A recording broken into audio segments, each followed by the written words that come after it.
స్వామివారి ఊరిరిగింపు అలా పెడుతుంటే అందరూ సంతోషంతో చూస్తూ గోవిందా గోవిందా అంటారు.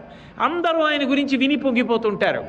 అలా సంతోషపడిపోయేటటువంటి లక్షణము ఏ కార్యము చేయడము వలన ఉత్పన్నమవుతుందో అటువంటి ఉత్సవ నిర్వహణ చేత కలిగేటటువంటి ఫలితమును చెప్పడం సాధ్యం కాదు.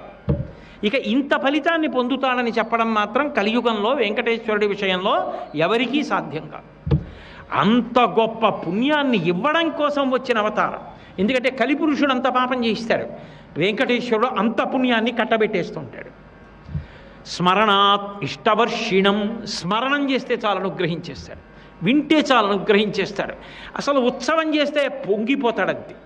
నా కోసం ఇంత కష్టపడ్డారా, నా కోసం కోలాటం ఆడారా, నా కోసం చేతులు కందిపోయేటట్టు భజన చేశారా, నా కోసం నడిచారా, భుజం ఉరుసుకుపోయేటట్టు నా వాహనం పట్టుకున్నారా, నా కోసం కష్టపడి సంపాదించిన డబ్బు 10 రూపాయలు ఖర్చు పెట్టారా, తెల్లవారుజామున లేచారా, నా కోసం పరిగెత్తుకొచ్చారా అని ఆయన ఎంత పొంగిపోతూ ఉంటాడో, కలిపురుషుడు ఒక పక్కన ఇవన్నీ వద్దంటూ ఉంటే నా కోసం వచ్చారా అని ఆయన పొంగితే దాని వలన మీకు వచ్చే పుణ్యాన్ని లెక్క కట్టడం ఎవరికి సాధ్యం అవుతుంది?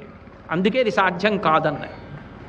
అందుకే వెంకటేశ్వర ఉత్సవ నిర్వహణ వలన కలిగేటటువంటి ప్రయోజనమునకు ఇంత పుణ్యము అని చెప్పడము సాధ్యము కాదు. అందుకే నిలబడడం కానీ ఆ రావడం కానీ ఎవ్వరు కోరితే నిలబడినవాడు కాడు. వెంకటేశ్వరావతారం ఒక్కటి గుర్తుపెట్టుకోండి, అది ఒక శిలామూర్తి కాదు. ఆయన అందరూ ఒకరితో ఒకరు ఎలా మాట్లాడుకుంటారో శ్రీ వెంకటేశ్వరావతారం కూడా చాలా కాలం మాట్లాడింది. వెంకటాచల మహాత్యంలోనే తరిగొండ వెంగమాంబ గారు అటువంటి సందర్భాలు అద్భుతమైనటువంటివి చూపించారు. ఒకానొకప్పుడు వెంకటేశ్వరుడు ప్రతిజ్ఞ చేశాడు, ఇక పైన నేను మాట్లాడను, నేను ఏదైనా చెప్పవలసి వస్తే స్వప్నంలో చెప్తాను తప్ప భౌతికంగా నేను మాట్లాడను. ఏదో దేనికైనా మినహాయింపు ఉంటుంది, ఎప్పుడో ఏదో విశేషంలో తప్ప భౌతికంగా మాట్లాడను, లీలామూర్తిగా ఉంటాను, స్వప్నంలో తెలియచేస్తాను నాకు పరమ భాగవతోత్తములైనటువంటి వారికి అన్నాడు. ఎప్పుడు అంటే కూర్ముడు అని మహా ఉత్తముడైనటువంటి ఒక బ్రాహ్మణుడు ఉండేవాడు. ఆ తల్లి పరమాద్భుతమైనటువంటి పద్యరచన చేస్తూ కళ్ళకి కట్టినట్టు ఎంత గొప్పగా వర్ణించారో ఆ ఉపాఖ్యానాన్ని అంతటినీ కూడా.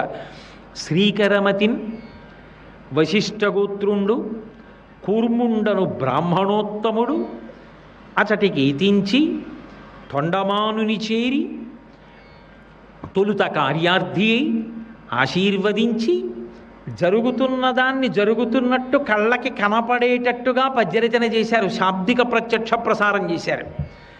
తొలుత కార్యార్థి అయి ఆశీర్వచనమునర్చి రాజా విను, జాహ్నవీ యాత్రకై భార్యతో కూడి బయలుదేర భార్యకు గర్భంబు ప్రాప్తమయ్యే, పంచాబ్దములవాడు బాలుండు తల్లిని విడిచి నాతోడ రాలేడు కాన, ఇప్పుడు ధర్మ సంకటం బయ్యే, సుతుని సతిని ఇత్తరిని విడిచి యాత్రకున్ పోయదా, సుస్థిరముగా వారిరువురికి అన్నమిచ్చి ఈ స్థలమునందు పాలించుచుండుమో భువరేణ్య.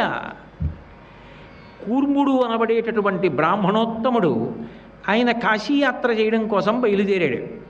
భార్య 5 ఏళ్ల కొడుకు, ఆయన ముగ్గురు కలిసి నడిచి వెడుతున్నారు. ఆ రోజుల్లో కాశీ నడిచి వెడుతుండేవారుగా, ఎక్కువ నడిచి వెడుతున్నారు. అలా వెడుతూ మహాతల్లి ఆవిడ ఎంత ఉత్తమ ఇల్లాలో అలా అనుగమించింది. 5 ఏళ్ల పిల్లాడు వాడెంత గొప్ప మర్యాద కలిగిన వాడు. ముగ్గురు వెడుతున్నారు. వెడుతూ ఉండగా మార్గమధ్యంలో తొండమాన్ చక్రవర్తి పరిపాలిస్తున్నటువంటి సమయం అది. ఆ తొండమాన్ చక్రవర్తి పరిపాలిస్తున్నటువంటి ప్రాంతానికి వచ్చేటప్పటికి ఆమె గర్భిణి అని తెలిసింది. ఆయన తొండమాన్ చక్రవర్తి దగ్గరికి వచ్చాడు. ఆ బ్రాహ్మణుడు వచ్చి, నేను భార్యతో కూడా జాహ్నవీ యాత్రకు బయలుదేరంగా, జాహ్నవీ యాత్ర అన్నాడు. తీర్థయాత్ర కదా, గంగా స్నానం. అందుకని నేను గంగా స్నానానికి కాశీ వెళ్తున్నాను. వెడుతూ ఉంటే నా భార్య గర్భిణి అని తెలిసింది. గర్భిణి అయిన భార్యనంత దూరం నడిపించకూడదు. విశేషించి కొడుక్కి చూస్తే 5 ఏళ్లవు.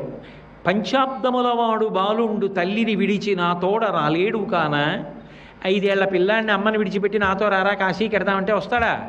రాడు. కాబట్టి ఇప్పుడు కొడుకుని తీసుకెళ్ళలేను, భార్యని తీసుకెళ్ళలేను, ధర్మ సంకటం బయ్యే, యాత్ర మధ్యలో ఆపేయాల్సి వచ్చిందే.